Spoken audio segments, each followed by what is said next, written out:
Welcome into the latest edition of the Charm City Birdwatch podcast. I'm your host, Jake McDonnell. You can follow us on Twitter at CharmCityBW. I'm on Twitter at JMcDonnell95. We are on Facebook at facebook.com/CharmCityBirdwatch. And, of course, everything at CharmCityBirdwatch.com. We've had plenty of Orioles recapping over the weekend. And then, of course, the preview set tonight as they go ready to face the Yankees. And then, of course, the Ravens also opening their season this upcoming Sunday, 6 days from today, as the NFL season kicks off this week. We're not going to talk more so much the games today, as the guy I'm bringing in, our lead fantasy analyst, Tyler Feeser. You can follow him on Twitter at Tyler_Feeser. We're going to take more of a fantasy approach to this because, as we all know, the draft season is upon us. Draft season seems to be wrapping up with kickoff being in just a couple of days. So, Tyler, before we get things started, I just want to ask you, how many drafts did you do? I'll kind of say what I did after you, but how many drafts did you do, and are you satisfied with them, and do you have any more remaining before we kick off on Thursday? I actually wrapped up my last two drafts last night. I actually only completed 3 this year. That's usually about how many I do each year, 3 or 4. I try not to do too many just because I don't like dipping into the player pool too much, just because after you get into too many leagues, you end up having week after week, you have players that are on your teams that you end up going against week after week. So you kind of end up rooting against your own players. So I try not to do too many leagues. So I feel that like 3 or 4 is like the perfect amount. Maybe 5 was the most that I'd ever do. But my one of my 3 leagues is just a best ball league. So if players don't know what a best ball league is, you basically draft your team and then you just set it and forget it. So you don't have to worry about setting your lineup each week. The best at the end of each week, the best lineup that you can possibly have, the system automatically puts that in. So you don't have to worry about injuries or anything. So there is no adds or drops. There's no waivers. There's no trades or anything throughout the season. So that's kind of, I don't even really consider that a team, but I mean, I drafted for it. So I mean, I guess you could say I really only have 2 leagues that I drafted both yesterday. Very happy with both. One I do like more than the other. One's a 10-team league that I did with you, Jake. The other is a 12-team league. I like the 12-teamer a little bit more. But all in all, I'm very happy. I have a little bit of overlap with the players, but all in all, very happy with the way that my team's played out. Well, my fantasy schedule is kind of hectic this year. When we talk about our teams here, we're in the best ball league together. I'm not going to include the players I drafted on that team because, I mean, 1, I didn't pull it up, but 2, it's not. I don't really count that as being a regular fantasy team where you drafted and you have to set your lineup every single week. So in terms of drafting players, I'll hold off on saying what I did there, but excluding best ball, I'm playing in 4 leagues, of course.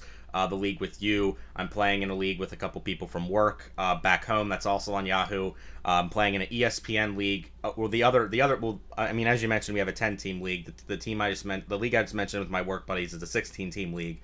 I have an ESPN league, which is 12 teams, and then I have a club baseball draft actually tomorrow night, and that's going to be using the NFL fantasy app that itself. So that's happening tomorrow night.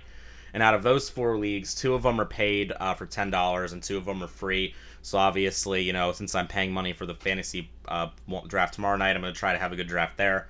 And I try to draft well for every single one, but obviously if I have a bad draft like I did in my ESPN league, I'm not going to get too bent out of shape about it. So I'll start off the discussion here. Out of everybody, I drafted Chris Hogan twice, wide receiver for the Patriots, because I think the Edelman injury is going to be huge for him.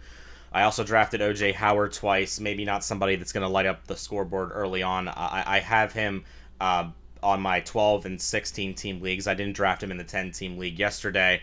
And then I also drafted Jonathan Stewart twice, as kind of a little bell cow back to have in there. Obviously, he's going to have McCaffrey in the backfield with him, so he might not put up the sexy stats like he did before. So I guess I'll go back to you as far as, players you saw multiple times. And then one other tidbit I wanted to add in before I'll go to you is Julio Jones was my top pick in in two different drafts. Once, if I go back here, I think it was in my 12-team and 10-team league. He was my first pick. So I like Julio Jones. I think he's obviously one of the top three wideouts in the NFL, alongside like guys like Odell and Antonio. His downfall is obviously injuries, but if he stays on the field, he's going to put up big numbers for me this season. So I'm happy with him over as my first pick. But again, if he goes down with like a foot or an ankle injury, that could be a problem for me for a couple weeks. Yeah, I definitely agree. I mean, Julio, like when healthy, he's definitely one of the top two or three in the league. It's just his injuries just concern me. I actually took Beckham over Julio yesterday in my 12-team league just because I just can't trust that he stay healthy. But like you said, when he is healthy, he's no doubt one of the best in the league. I will comment real quick on Jonathan Stewart. That's one that I personally don't have him at all. In a standard league, especially, that's a great late round pick in my opinion. He's going to score touchdowns. I mean, I just can't see, at least early, that McCaffrey take over that lead role completely. In a PPR league, I mean, he's not gonna do.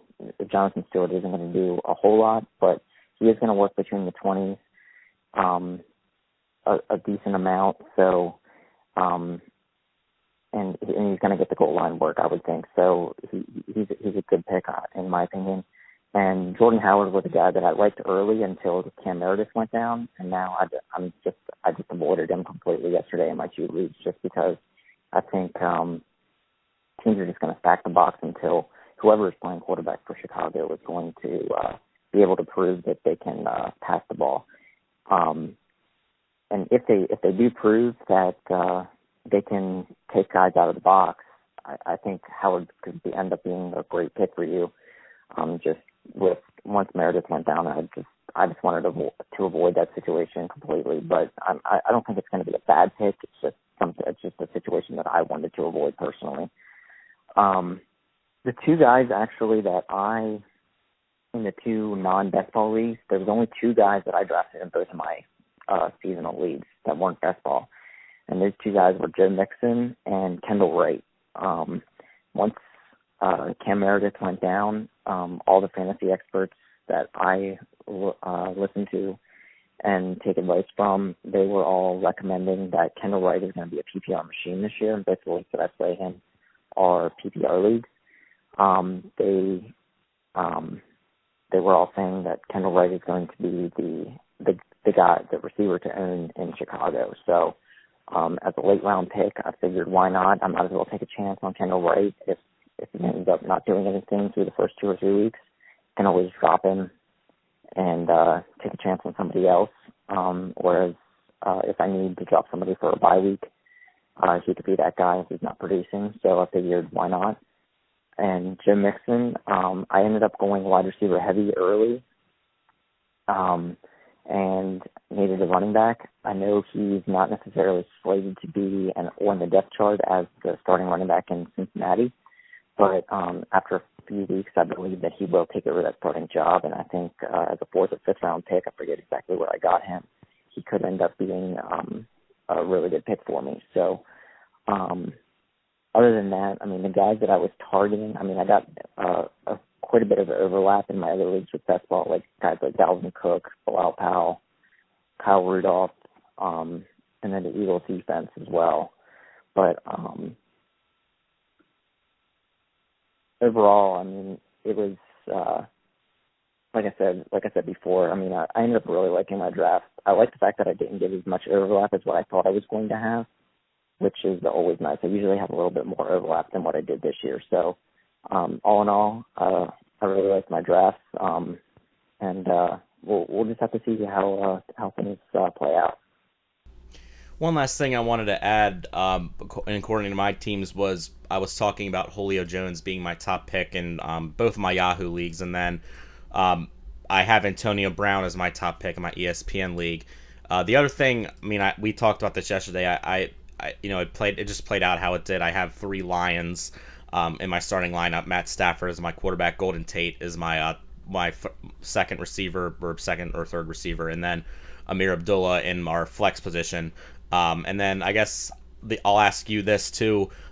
In terms of Ravens that you drafted, I drafted two yesterday. I have Justin Tucker in one of my Yahoo leagues, and I have the defense in my ESPN league. And really, those were the only players I was really thinking about targeting. But the way it turned out, I have Mike Wallace on my bench from our draft yesterday. He could, I could see him putting up numbers similar to what Jerry Maclin might put up this year. But I could also see him, starting off strong like he did last year and sort of faltering off and Maclin overtaking him. I could see any of those situations playing out. So, have you drafted any Ravens in any of your drafts so far? I took Justin Tucker in the best ball league. Other than that, I did not draft a single Raven. I was actually targeting, just because, like I said, I went wide receiver heavy. I was trying to get Terrence West, but didn't end up with him. I actually think I'm a believer that West is going to do better than what a lot of people think he's going to. I also think that, West, like, outside of Danny Woodhead, which he's already proving that he can't really stay healthy, West is the clear number one running back. So, as a late round pick, you couldn't find a starting running back that really isn't going to have much competition for touches outside of Terrence West. So, I was targeting Terrence West. Other than Tucker, Terrence West, I think Maclin and Wallace are good picks as well. These guys are going to get their targets. The Ravens defense, I think, is going to do well, but I just didn't end up with any of them. It wasn't that I was avoiding them; it's just I just didn't end up with them. I think whoever ends up, there's no way I would have drafted them, but I think maybe a couple weeks into the season, whoever emerges as the number one tight end, I think could end up being one of the top waiver wire pickups in fantasy leagues for the Ravens. But it just ultimately depends on who ends up emerging as the number one tight end, whether that be Watson, Boyle, or Max Williams. We're just going to have to wait and see who that ends up being at this point. Yeah, we'll get into the Ravens discussion later. We're going to move on to going game by game and looking at some of the key fantasy matchups. We're going to start off with, obviously a Thursday night opener against the Chiefs and the Patriots. You put a nice little thing here in week one, as a fantasy tip. You're starting your studs unless they're injured, suspended, or there's a terrible matchup and you have a great backup. I think that's a great point because it's the first week of the season. Much like a lot of the games, we don't know what's going to happen on the field. This is probably the most unpredictable week of fantasy of the season. So obviously Thursday night, the Chiefs and the Patriots opening up. I honestly expect the Patriots to dominate this game. I know the Julian Edelman injury is going to maybe hurt some of their production from a receiver standpoint, but they still have Gronk. They just traded for Dwayne Allen. They have Chris Hogan, Brandon Cooks, Danny Amendola. They're going to be fine. They have a committee of running backs in the backfield that can also help out in the slot in the receiving game. Kansas City, they have a great defense, but we kind of saw what happened in the postseason last year. Alex Smith's just not going to be able to keep up with Tom Brady. It's really as simple as that. How do you feel? I really don't see any chance of Kansas City has to come out on top here. But from a fantasy perspective, a lot of Patriots I would expect this week. Yeah, definitely. I think it's going to be a little bit closer than what you think it's going to be, but I just can't see the Chiefs winning this game. I think the Edelman injury probably motivates the Patriots a little bit more. Not that they needed any more motivation to begin with. Coming off of a championship, I think Goodell's going to be there, so, they're going to be really pissed off to begin with. They're going to want to show him up. The fans are going to be rowdy.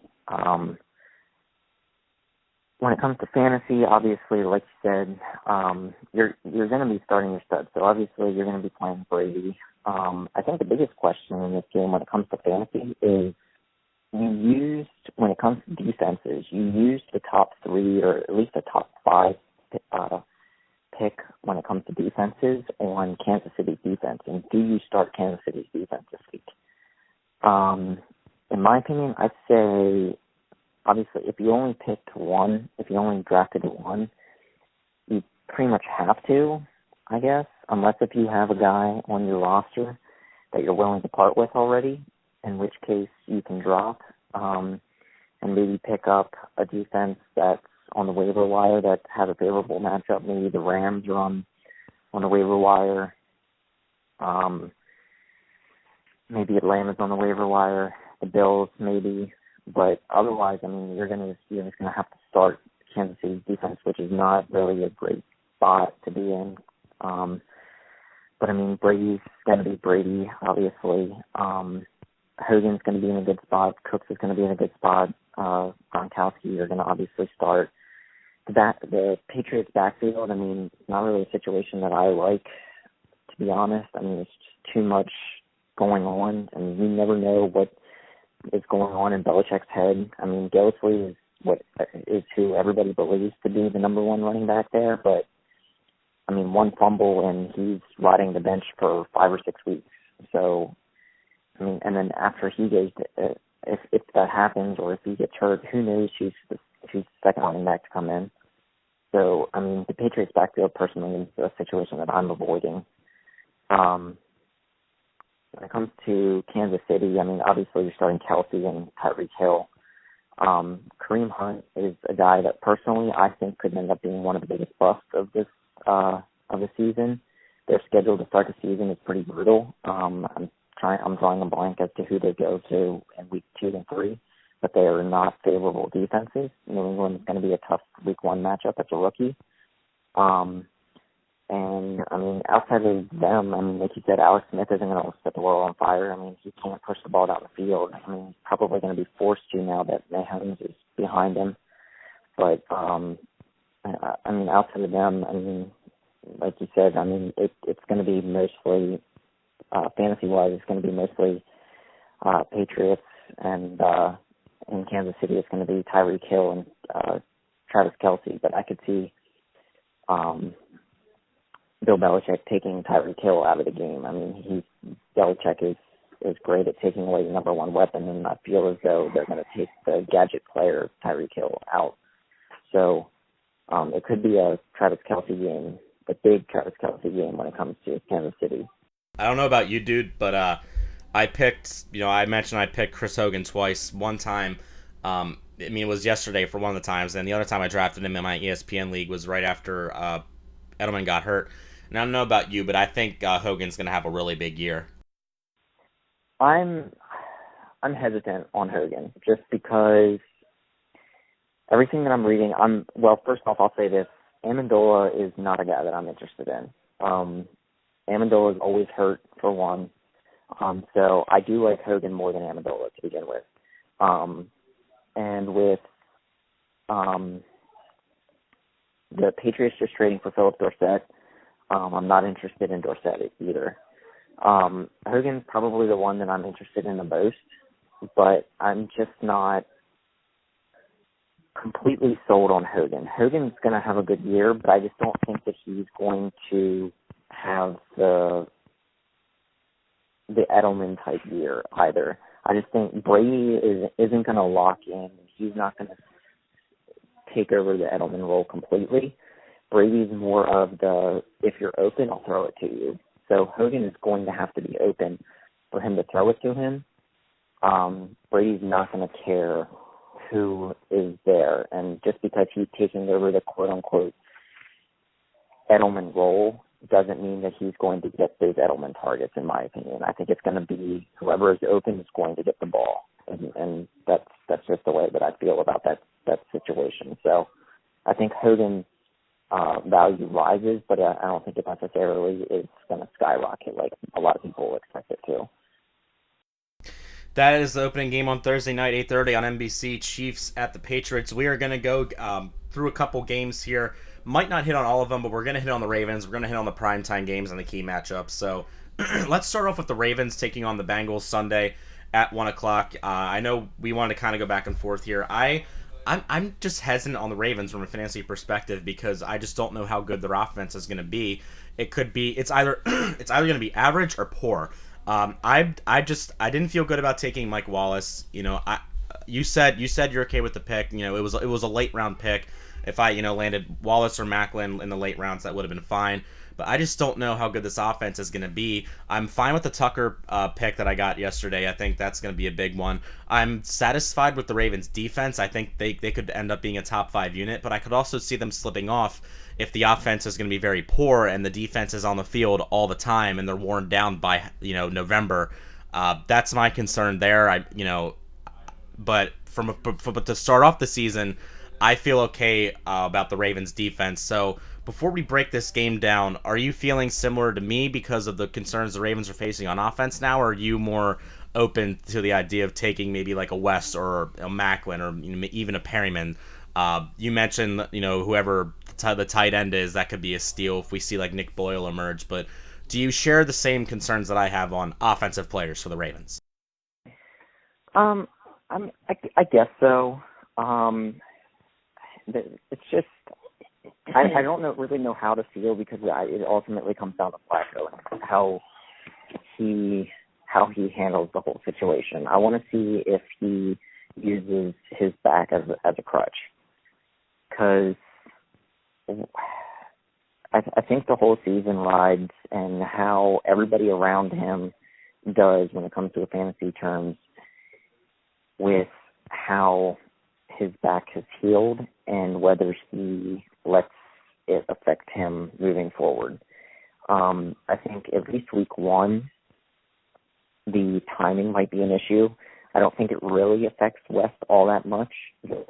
It's not going to take that much timing, and Flacco has worked with Terrence West before, so the timing between a quarterback and a running back doesn't take that much work to get on the same page. So, and like I said, with West and Flacco working together last year, they should be fine. So on that front, I don't think there's going to be that much of an issue. Now, when it comes to Flacco and Macklin, there might be an issue this week. Flacco and Wallace, they should be okay, but there might be a slight issue just because they haven't worked together in how many months? 8 months, 9 months. So, but I mean, overall, I mean, Perryman's going to be Perryman. I just don't trust him staying healthy anymore. I really liked him coming into this year. To be honest, I liked him out of all 3 wide receivers. I liked him the most. But now he just, I can't trust him at all anymore. But when it comes to Wallace, actually, he's one of the few wide receivers. He's actually had, when it comes to fantasy, he's had like 4 straight or something like that fantasy years where he's finished in the top like 35 or something. It might even be higher than that in fantasy scoring. So I would feel very comfortable with Wallace. But outside of them, I mean, the Bengals defense I think is slightly overrated. I mean, they're not going to be terrible, but I think this game, I mean, it's not going to. I don't think this game is going to be extremely high scoring just because the Ravens defense is obviously going to be really good. I mean, they're not going to be tired heading into this game with it only being week 1. AJ Green's really the only one that I'm really worried about. The one note that I want to mention is John Ross is out this game. He got hurt in the 4th preseason game, which helps the Ravens a lot. He's not going to be on the field to stretch the field. That would have opened up a lot for Tyler Eifert, which would have caused a lot of headaches for the Ravens defense. So I wouldn't play. I'm personally, like I said, I drafted Jim Mixon. I'm not starting him in either of my leagues this week just because I don't think that the Bengals are going to be able to do anything on the ground. But I would start West unless if you have 2 really good running backs on your roster and a great flex to start ahead of him. I think West is a good play this week. But obviously starting A.J. Green, Tyler Eifert, Andy Dalton, you could do a lot worse than Andy Dalton, but I probably wouldn't start him unless if Dalton is your number 1. Then obviously you start him because I think A.J. Green is good for a long touchdown this week. Where are you, in terms of the game? Burfeck's going to miss it because he's, suspended for a couple games. You just mentioned John Ross, who did face some injury concerns before he was drafted. Maybe, reason why the Ravens shied away from him, even though, by the time they it got to their point, he was taken. I don't know if those two absences are going to impact how I feel about the game. I just the Ravens' offense is just so concerning to me right now. Maybe like if Flacco stays healthy by week 4 or 5, I could see them getting together. But he's going to go into the regular season with just a week of practice, and that's a big deal. That's a really big deal. People always say, well, he's so much better than Ryan Mallett. It's not even going to be close, but with such a lack of reps in the preseason, I just don't see the Ravens. I mean, Flacco doesn't play well in Cincinnati as it is. He has, like, statistically, he's thrown the most interceptions against the Bengals. He just doesn't have a good quarterback rating. It's something about the Bengals. I don't see many good things to point out for the Ravens here. I think the Bengals get a pretty easy win on Sunday. What do you think? I disagree. I think that the coaching staff is going to drill into Flacco's mind that he has one of the best defenses that he's played with over the course of his career, and he's not going to need to force the ball with him not practicing. He just needs to do enough to put the defense in a good situation. I think the defense wins it for him. I'm back and forth, to be completely honest. Now, that being said, I would not be surprised at all if the Bengals won this game. But I think the defense is the deciding factor. The Bengals have one of the worst offensive lines in the league. Pair that with the Ravens having one of the best front sevens in the league. I think that could be the Bengals' doom in this game. But pair that with, like you said, I mean, the Bengals not having John Ross, the Bengals not having arguably the best defensive player in Montez Perfect. They also don't have Adam Jones playing this game with a suspension. So I think that they can do enough on offense to score a few points with Tucker. I wouldn't be surprised if the defense scored on a touchdown. It's going to be defensive led, definitely.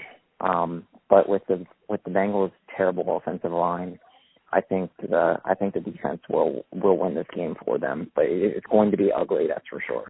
We are about halfway through this edition of the Charm City Birdwatch podcast with our lead fantasy analyst, Tyler Feeser. Again, Tyler_Feeser on Twitter. I'm Jake McDonnell 95 on Twitter. And, of course, Charm City Birdwatch is on Twitter at CharmCityBW. Be sure to follow us for all of our Ravens and Orioles coverage. And we'll be getting into some Terps. Nolan up with his Terps coverage all throughout the season. Then if you haven't checked out Tyler's updated fantasy football rankings post-training camp edition, be sure to go up now and just look at his rankings as you get your fantasy teams ready for the first week of the season. I just got a notification from ESPN saying that Andrew Luck is officially out this Sunday against the Rams for the Colts, so Scott Tolzien is going to start, so I guess that's a good segue into the Colts and the Rams from LA next weekend. So those that have T.Y. Hilton, he's going to have Scott Tolzien throwing to him, I guess, which we kind of expected. I guess probably we can expect this to be about the first few weeks of the season because all signs point to Andrew Luck missing a couple weeks here. Yeah. So right now I have T.Y. Hilton as my 14th ranked wide receiver this week. I think personally, I think T.Y. is being too critically judged by people when it comes to Tolzien as his quarterback. T.Y. over the years has proven that he's kind of like quarterback proof. When Luck is out, obviously you want Luck as his quarterback, but Hilton has played well with other quarterbacks. I mean, people look too much into the fact that, oh, he doesn't have Andrew Luck as quarterback, so he's going to suffer. No, I mean, that's not true. Obviously, Tolzien is a terrible quarterback, but Hilton is going to do just fine, in my opinion, against whatever defense he plays with Tolzien as his quarterback. Obviously, he's not going to do as well, but you're still starting him no matter what. He's still a wide receiver one. So I wouldn't worry too much with Hilton. Otherwise, in this game, Gore, I mean, behind a bad offensive line, Gore is the guy that suffers the most I mean, you're probably not starting Gore to begin with, but with no quarterback and no offensive line, the Rams with a great defense to begin with, they're going to be stacking the box. So Gore is the guy that I really don't like this week at all. But the person that I like the most in this game is Todd Gurley. I think Gurley had an amazing game. I think Gurley is going to be probably the most targeted trade piece after week one because the Colts just have a pretty terrible defense to begin with. And I think with Sean McVay as the new head coach of the Rams, they're going to commit to Gurley. They revamped their offensive line in LA. I think Gurley could have a field day running the ball. So I look for Gurley to be one of the top trade targets after week one. And I would not be surprised if Gurley is one of the top three fantasy backs after week one. Moving on now, let's go to some of the primetime games, and then we'll kind of skip back into the Sunday afternoon games. We're going to go to Arlington, Texas now for Sunday Night Football as the Giants go down to face the Cowboys. Of course, Beckham's ankle is going to be a story going into this week. Doesn't look like he's going to play, although things could change. This is a really unpredictable game. I kind of feel the NFC East, is always so hard to predict because it's always close. It's always competitive right down to the wire. Last year was kind of a weird incidence where the Cowboys just came away with it easily and the Giants making the wild card. I'm in unison with everybody saying that the Cowboys are going to take a step back this year. The Elliott suspension's obviously going to hurt them. They're not going to be nearly what they are on offense without him. But really, the division's wide open. You could really make a case for any of these four teams to. I kind of feel like the Eagles might win the division this year, but I don't think the Cowboys are going to. I think any team except the Cowboys in that division could win it at 9-7, at 8-8, at 10-6. What do you think? Not only about this matchup. Let's talk. While we're on the subject, let's actually talk about both the NFC East matchups here because the Giants are taking on the Cowboys, and then earlier in the day the Eagles are battling the Redskins. Where are you as we sit now, a couple of days before this, about all these NFC East teams?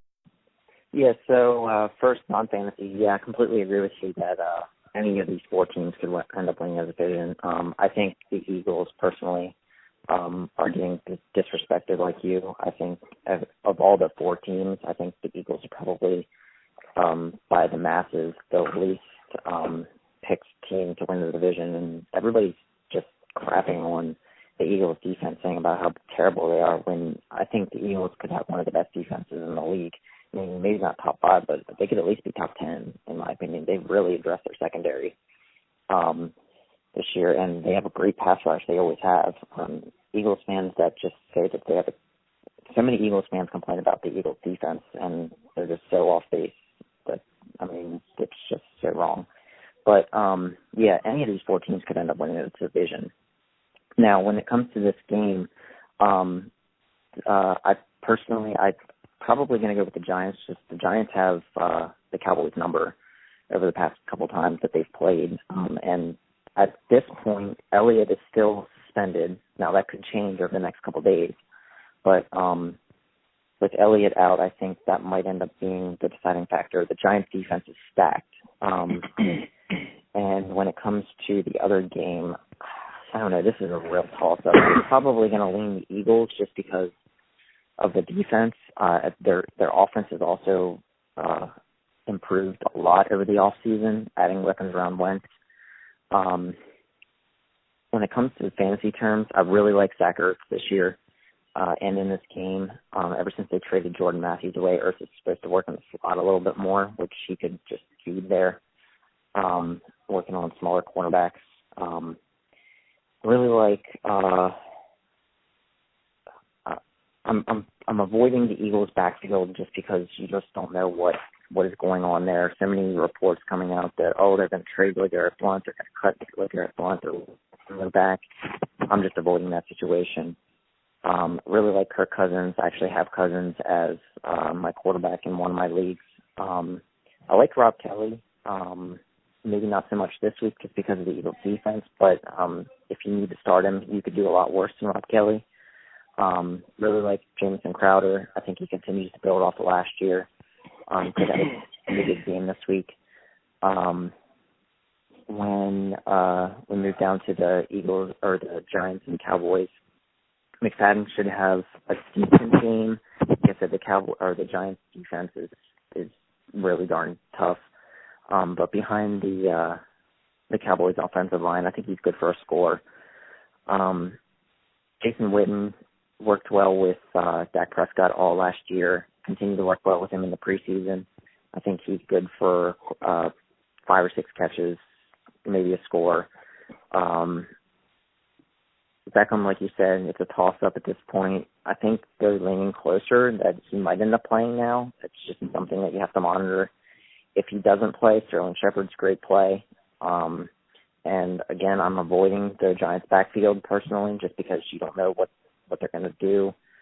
Paul Perkins, he's their clear workhorse back right now, but I mean, he's really not going to do anything, in my opinion, just because there's so many targets that go around in the passing game with Marshall and Beckham and Shepard and even Evan Ingram now. I'm just avoiding the Giants' backfield at this point. That could change over the next couple of weeks, but I'm just not. I'm not dealing with the backs in New York at this point. Who are you picking to win the Sunday night game? The Sunday night game, I'm going to go with the Giants again. The Giants, I think, have beaten the Cowboys 2 or 3 times in a row. And it just seems like the Giants have the Cowboys number right now. Without Elliott at this point, now, like I said, that could change. Without Elliott, I think the Giants' defense is the deciding factor. And I think Eli does enough with the offensive weapons that he has around him to pull out the win. Well, let me ask you this. Do you think, we don't know about Beckham for sure yet, but do you think not having him for the Giants or not having Elliott for the Cowboys, which one do you think is a bigger loss? That's a great question. I think it's Beckham, personally. I think it's Beckham. I agree. I'd say Beckham only because I think the Cowboys' offensive line can make up for not having Elliott. I think McFadden is a really good back. A lot of people don't realize McFadden was a 1,000-yard rusher a couple years ago behind basically the same offensive line. So I think he can do quite a bit behind this offensive line, and I think Beckham, the drop-off between Beckham and Shepard is a lot greater than it is between Elliott and McFadden. And with the offensive line that the Cowboys have, I think the loss of Beckham is greater than it is with Elliott. Yeah, I agree 100%. The difference really is the offensive lines for me, but we just saw what Odell can do for the Giants. Without him, they don't make the playoffs last year. Moving on to Monday night, where there's 2 games, of course, because it's the first week of the season, so 2 Monday night games. First, it's the Saints taking on the Vikings in Minnesota. Really interesting game there with Adrian Peterson, the future Hall of Fame running back, going back to his old stomping grounds. And then later on the West Coast, the Chargers taking on the Broncos. Really just a battle of 2 defenses here, the Vikings defense and, of course, the Broncos defense on both these matchups. So both the road Warriors, the Saints, and the Chargers will have those tasks to go up against. I think Adrian Peterson, I don't know if he's going to go off in this game, but I think he's going to really come out firing because I know he was unsatisfied with a lot of things that happened towards the end of his run at Minnesota. I still think both these games could actually be really good. I haven't picked any of the games yet, so I don't know. I'm not sure quite where I stand yet. I think the Broncos will pick up the win over Los Angeles because, especially with the Chargers going on the road. If this game was in Los Angeles, I might give the Chargers a little bit more of a chance, but I think the Broncos crowd, that's one of the loudest in the NFL, is going to help them out here. And then the Saints and the Vikings game's a lot more unpredictable for me because the Saints, their defense, I think, is going to be improved from what it was last year. Not saying it's going to be great, but it was just absolutely terrible. And of course, they have Drew Brees, who's guaranteed to put up so many yards every season. And the Vikings, there's a lot of uncertainty on their offense with Sam Bradford, knowing what he is at this point. But they have one of the best defenses in the league, so won't be easy for the Saints there. Where are you in terms of both these Monday night games? Really, especially the first game could be a really good one. And ESPN, definitely with their Monday night football ratings right now, they could use a nice opening night game on Monday night between the Saints and the Vikings to get the season started. Yeah, no question. Like you said, when it comes to actually picking these games, I'll say as a week, for a week as a whole, I'll say, looking at every single one of these games, this is one of the best weeks, not just as a week one, like, opening slate as a whole, but any week that, in recent memory, like, this is one of the best weeks of football that I can remember. Like, I'm finding it extremely hard to pick who's going to win these games. Like you said, the Saints and Vikings, hard to pick. Like, maybe it's just because we don't know how any of these teams are going to be, like, how good any of these teams are going to be. But you look at so many of these matchups, and I'm like, a couple of these are fairly easy to pick, like Falcons, Bears, like Steelers, Browns. But there's not too many.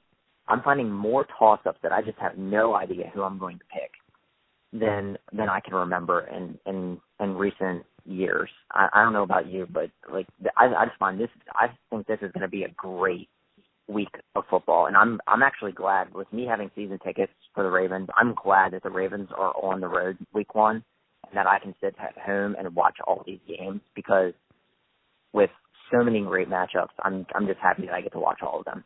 Now, to answer your question, I completely agree that Monday Night Football is going to be absolutely great. Like I said, I don't know who I'm going to pick. I'm probably leaning the Vikings just because they're at home. Even with Drew Brees, I mean, they're missing Willie Snead, which I think could end up hurting them. When it comes to Adrian Peterson, he's definitely going to be motivated, no question about that. And I think the Saints are going to make it a point to get him the ball as much as possible, just to get his frustrations and anger out. And obviously you want that on the field. I think he's definitely good for a score, but I don't know how much he's going to do, especially in the passing game. I mean, he's never been one for that great of statistics in the passing game. I'm really anxious to see what he can do with a really good quarterback. I mean, they're not going to be able to stack the box when he's in just because of Drew Brees. But Ted Ginn is a really good play this week, I think, just because Ginn working with Brees, Michael Thomas opposite side of him. You're obviously starting Michael Thomas and Drew Brees, even against the Vikings defense. And the Vikings, man, like, I can't believe I'm saying this, but the Vikings offense is going to be one of the most quiet, boring, really good offenses in fantasy terms that I can remember. Even Sam Bradford, I would be okay with having Sam Bradford as a quarterback in fantasy. I love Dalvin Cook this year. I love Kyle Rudolph this year. I love Stephon Diggs. I love Adam Thielen. Adam Thielen is going to be one of the breakout stars this year. I'm telling you right now. Adam Thielen working in the slot, apparently, he's going to do wonders this year, I think. So mark that down. Adam Thielen is going to be one of the breakout stars this year. Yeah, I mean, I think this is going to be it's definitely going to be a great start to Monday night. When it comes to the late game, Gates, I think he gets the record early, even against a really tough Broncos defense. I'm probably, when it comes to picking the game, I'm probably going to lean the Broncos just because with them being at home. I think this is probably going to be relatively low scoring. The Chargers are going to be surprisingly, most people are sleeping on their defense. Ever since Joey Bosa came back from whatever he had last year, the Chargers had one of the top defenses in the league last year. So with Simeon not exactly a top flight quarterback, they might struggle to move the ball. The Broncos obviously have one of the top defenses in the league. The Chargers might struggle to move the ball. So I don't expect this to be very high scoring. You're obviously starting Demaryius Thomas. You're obviously starting Emmanuel Sanders, unless if you really loaded up at wide receiver. But Sanders is a great flex play this week. C.J. Anderson, you can do a lot worse than at running back. Travis Benjamin is a sneaky play, though. I think he might be a good flex option. And then, obviously, Hunter Henry, you're starting at tight end, even with Gates. But interesting note about Gates. Rumor has it, don't look too much into this. I've only heard this from one person on Sirius XM Radio, Howard Bender. I got to give the credit to him. This is where I heard it from. He actually heard it from somebody else through the grapevine.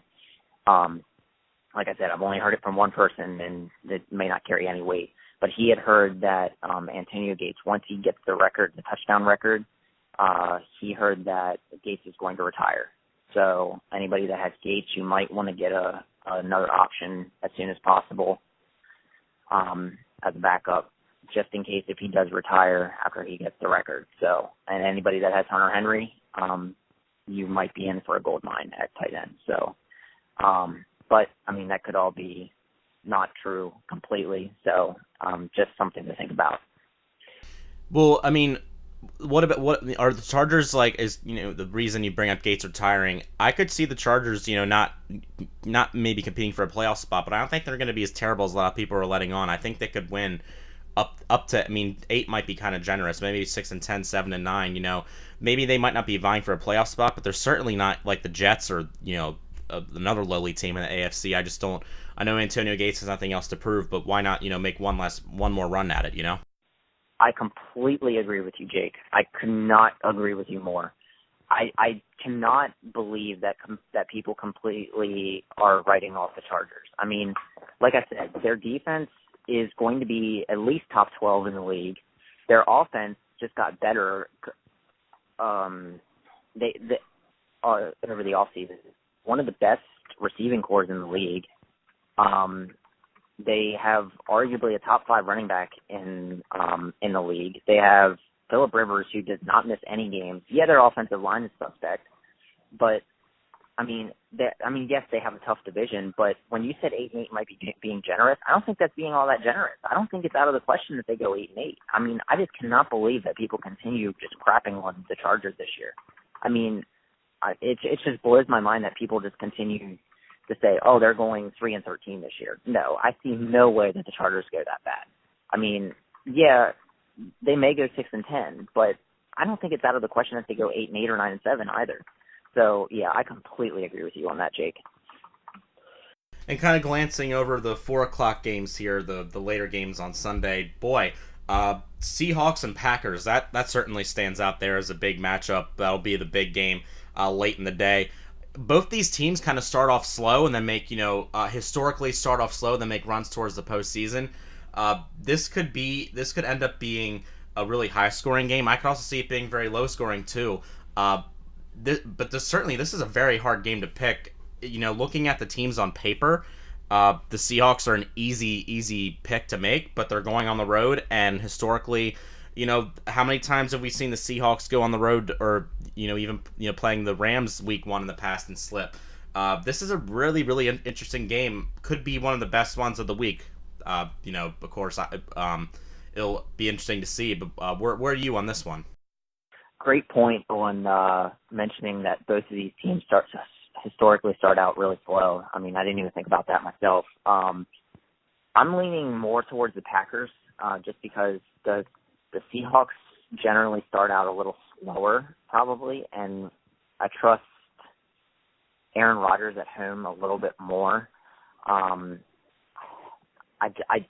do not like Seattle's backfield at all. That's a situation of all the positions on all the NFL teams. Seattle's backfield is the one position group that I'm probably avoiding fantasy-wise the most. I just want nothing to do with Seattle's backfield. I do like Russell Wilson. I love Doug Bowlen this year to move the ball on Seattle's tough defense. And with them being at home on opening day, I think the Packers, I think they do enough. I think the Packers defense is going to be a little bit better than what people expect. I think they're sleeping on the Packers defense a little bit. But I think the home field advantage might be a little bit of a deciding factor. But like you said, both of these teams historically start out slow, which is a great point. Here with our lead fantasy analyst, Tyler Feeser, on the Charm City Birdwatch podcast. Again, Tyler_Feeser on Twitter. I'm Jake McDonnell at JMcDonnell95. And, of course, everything at Charm City BW on Twitter and CharmCityBirdwatch.com. We have a couple minutes left here, a little under 10 minutes, so we're going to do some rapid fire. Not necessarily picks for each game, but Tyler is your lead, you being the lead fantasy analyst, just like a 30-second or less tidbit on each remaining game. We'll do that coming up. So first, Sunday, the Jets taking on the Bills. What do you think here? Bilal Powell is probably a good play. They're going to be from behind. They're going to be playing from behind. The Jets are going to be playing from behind most of the game. So Bilal Powell is probably going to be good for 7 or 8, if not more catches. I think Zay Jones is probably a good play, and the Bills defense is a great play as well. Raiders at the Titans, rapid fire. This is probably going to be the best game of the week, in my opinion. You're going to be starting every one of your Raiders, every one of your Titans that you have on your team. This is going to be historically high scoring. Well, maybe not historically high scoring, but both of these teams are going to score into the 30s to start every single one of your Raiders and your Titans on your team. Could be one of the most underrated games of the week coming up here. The Buccaneers taking on the Dolphins from Miami. That's actually that could be a very good game right there. Definitely agreed. Devontae Parker, one of my favorite wide receivers of the season. He's going to work great with Jay Cutler this year. Jacquizz Rodgers is a decent play. Deshaun Jackson going to have a breakout. Well, I guess you could say a breakout. Going to have one of his best seasons as a pro this year. And I think O.J. Howard and Cameron Brate are both great plays this week. Even though I don't really like O.J. Howard as a seasonal play, I think him and Cameron Brate both have great games this week. Jaguars at the Texans, probably going to be a very low-scoring affair, wouldn't you say? Yeah, no question. I'm avoiding all Jaguars personally, including Leonard Fournette, although most people that have drafted Leonard Fournette drafted him relatively high, so you're probably going to be forced to draft him. But the Texans defense is going to be a great play. C.J. Fiedorowicz, I think, could be a good play. But other than that, I mean, like you said, it's going to be a relatively low-scoring game, probably pretty boring for fantasy terms. This could be another good one up here. The Cardinals taking on the Lions. You have down here high scoring. Could you elaborate on that a little bit more? Yeah, so outside of the Titans and the Raiders, I probably think that this might be the second most high-scoring game of the week. Even the Cardinals have a very good defense. I think the Lions can put up points on them. Both quarterbacks are great plays this week. I really like John Brown as long as he's healthy. So keep watch on the injury report. But as long as John Brown plays and he's healthy, I really like John Brown this week as a flex play. Kenny Galladay and Eric Ebron are good plays as long as Ebron is healthy. He's been hurt over the past couple weeks, but both of them are good plays this week. So generally, I mean, as long as it's not an outrageous play, get all your Cardinals and your Lions into your starting lineup this week as well. Probably could be a blowout here. Falcons at the Bears. This one could be ugly. Yeah, potentially.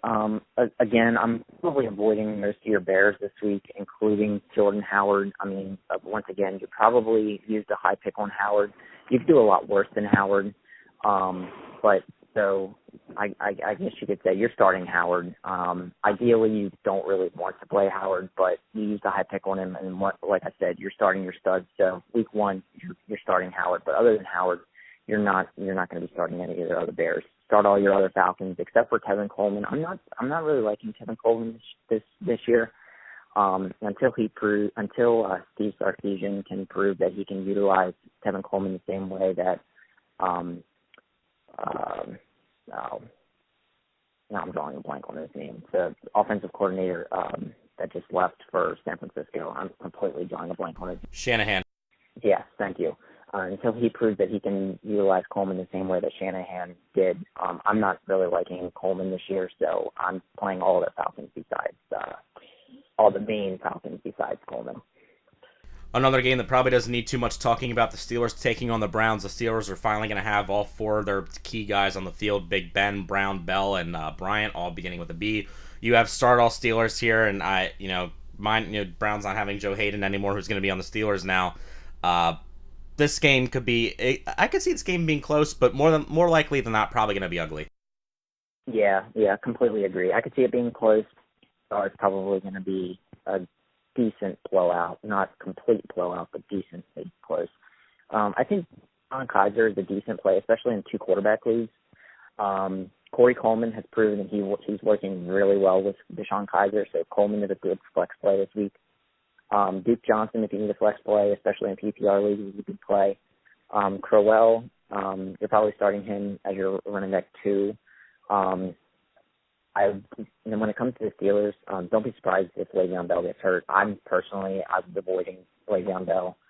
I had him as my running back too. That's based on talent and workload alone, but I'm banking on Le'Veon Bell getting hurt this year just because he did not work out at all with the Steelers, and you throw him into the fire, and he has a history of injuries. I'm just waiting for the day that he gets hurt. So good luck to any Le'Veon Bell owners, but I just don't. I hope you got James Conner. One last game here. Could be a sneaky one. The Panthers traveling to San Francisco to take on the 49ers. Big, long trip for the Panthers there to start off the season, and the 49ers, not saying they're going to be, lighting the world on fire, but I think Kyle Shanahan's going to do great things for them. That was a great hire by the 49ers there. Hopefully they finally find some stability. I still have to side with the Panthers here, but this one could be a lot closer than most people are going to predict. Yeah, completely agree. I wouldn't be surprised if the 49ers pull this one out, to be completely honest, but definitely going to be close. Nice shocker. I think on Overreaction Monday, I think one of the top waiver wire ads is going to be Marquise Goodwin. I think I actually drafted him late in my 12-team league. I think he's good for probably like 3 or 4 catches for about 90 yards and a score in this one for the 49ers. I also really like Pierre Garçon. I think he's one of the most underrated wide receivers this year. He's back with Kyle Shanahan. When Shanahan was in Washington, they worked well together. And Brian Hoyer is a good quarterback. I mean, last year in Chicago, he was having a really good season until he got hurt. So the 49ers could be doing a lot worse on that offense and Hyde is Hyde's in for a really good season, in my opinion.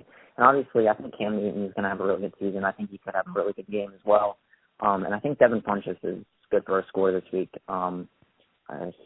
He's kind of being forgotten on that offense just because of McCaffrey and Kelvin Benjamin. But I think Funchess is good for a good game as well. Coming up this week as the NFL kicks off the regular season, Week 1 beginning on Thursday night with the Chiefs taking on the Patriots, carrying over into Sunday and then Monday night, 2 primetime games.